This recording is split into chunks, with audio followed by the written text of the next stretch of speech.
घमंड वो बीमारी है जो इंसान का नाश कर देती है।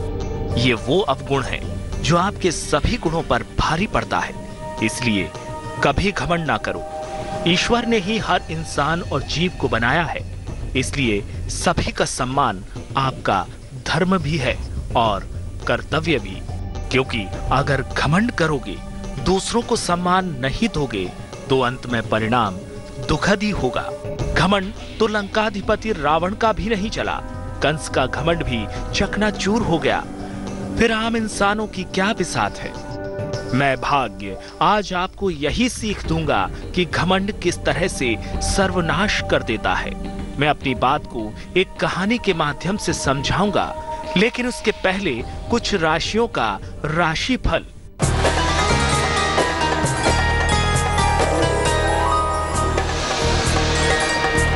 पंडित शैलेंद्र पांडे की सलाह, 19 फरवरी को मेष राशि वालों के लिए परीक्षा के परिणाम अनुकूल नहीं होंगे। कार्यक्षेत्र में बदलाव ना करें, महत्वपूर्ण निर्णय ना लें। शुभ रंग लाल, भाग्य प्रतिशत 60।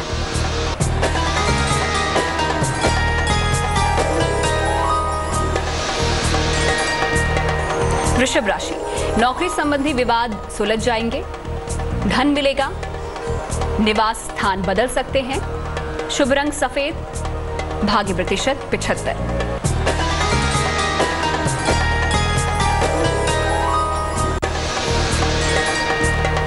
मिथुन राशि, नौकरी में सफलता के योग हैं, नए दायित्व स्वीकार करने पड़ेंगे, धन की प्राप्ति होगी। शुभ रंग धानी, भाग्य प्रतिशत 80।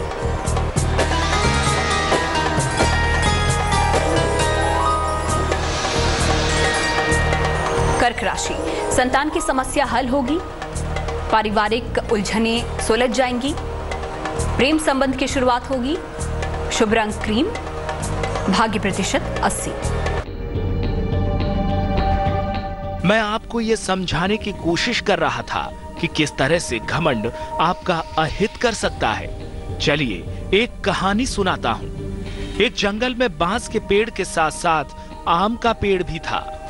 बांस का पेड़ कद में लंबा था और आम का पेड़ छोटा था।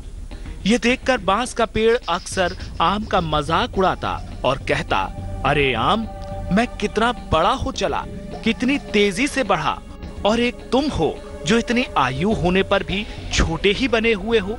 बांस की ऐसी बातों का आम ने क्या जवाब दिया, ये मैं आपको बताऊंगा। लेकिन पहले अगली 4 राशियों सिंह, कन्या, तुला और वृश्चिक का हाल जान लेते हैं।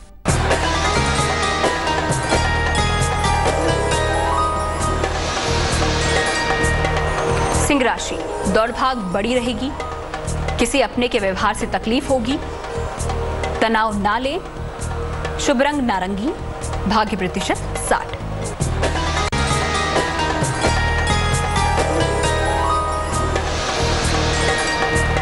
कन्या राशि, नौकरी की समस्या दूर होगी, प्रियजनों से मुलाकात होगी, रुके हुए काम निपटा लें। शुभ रंग हरा, भाग्य प्रतिशत 75।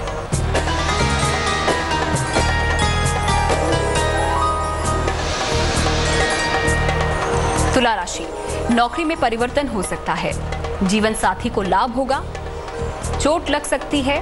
शुभ रंग बैंगनी, भाग्य प्रतिशत 70।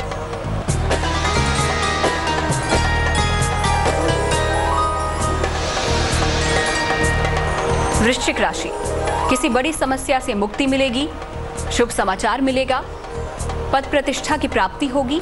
शुभ रंग गुलाबी, भाग्य प्रतिशत 80।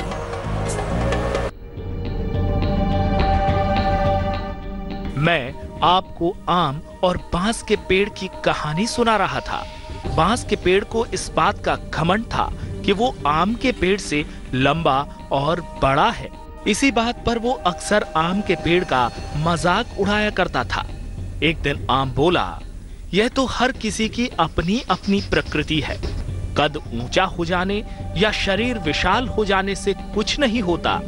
छोटा होने का अर्थ ये नहीं है कि वो महान और बड़े काम नहीं कर सकता है। इसी तरह लंबे या बड़े होने का अर्थ ये नहीं है कि वो छोटे काम को घृणा की नजर से देखे। किंतु बांस को उसकी बातें समझ में नहीं आई। कद के घमंड में चूर वो बोला, तुम मेरे बड़े कद से जलते हो, इसलिए मुझे ऐसी बातें सुना रहे हो। भला मैं क्यों छोटे काम करूं?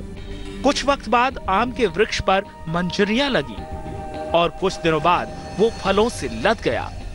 फलों से लदा होने की वजह से वो झुक गया और बांस दिनों दिन लंबा होकर सूखता चला गया। लेकिन उसका अभिमान अभी तक कम नहीं हुआ था। तो क्या अभिमानी बांस का घमंड टूटेगा? ये मैं आपको जरूर बताऊंगा, लेकिन अंतिम 4 राशियों के बाद।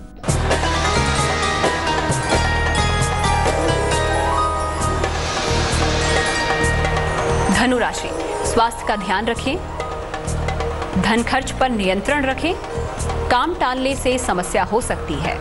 शुभ रंग पीला, भाग्य प्रतिशत 60।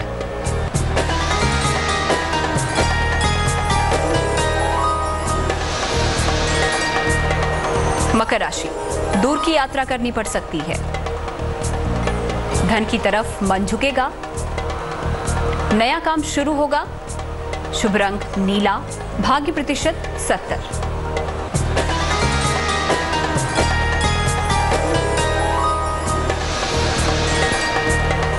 कुंभ राशि, रुका हुआ धन मिलेगा,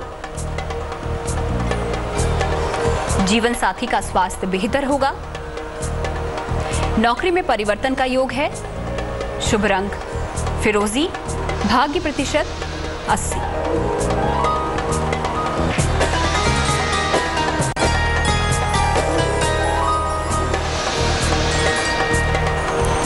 मीन राशि, रुके हुए काम पूरे होंगे, धन प्राप्ति के योग हैं,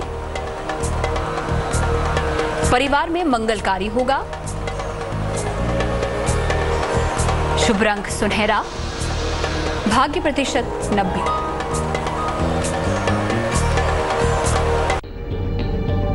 राशियों से पहले मैं आपको आम और बांस के पेड़ की कहानी सुना रहा था।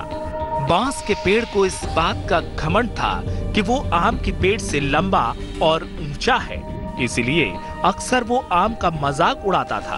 वक्त बीतता गया, आम का पेड़ फलों से लद गया और बांस का पेड़ लंबा होकर सूखने लगा। एक दिन वो आम को देखकर बोला, मुझे देखो, मैं दूर से ही नजर आ जाता हूँ और एक तुम हो जो फलों से लदकर झुके जा रहे हो और छोटे होते जा रहे हो। अभी उनकी बातें खत्म ही हुई थी कि कहीं से यात्रियों का एक झुंड वहां पर आया। उन्होंने आम के वृक्ष को फलों से लदा हुआ देखा तो वहीं डेरा डाला और विश्राम करने लगे। रात होने पर ठंड से बचाव के लिए उन्होंने आग जलाने की सोची और पास ही खड़े बांस के वृक्ष को काटकर लकड़ियों का ढेर लगा दिया। कुछ ही देर में बांस का पेड़ राख हो गया। आम का वृक्ष अभी भी शांत था और राहगीरों को अपनी छांव तले विश्राम दे रहा था, जबकि अभिमानी बांस का अंत हो चला था। उम्मीद है कि आप इस कहानी का मर्म जरूर समझ पाए होंगे। आज की कहानी में बस इतना ही। मैं कल आपसे फिर मिलने आऊंगा, एक नई कहानी, एक नई सीख के साथ। अलविदा।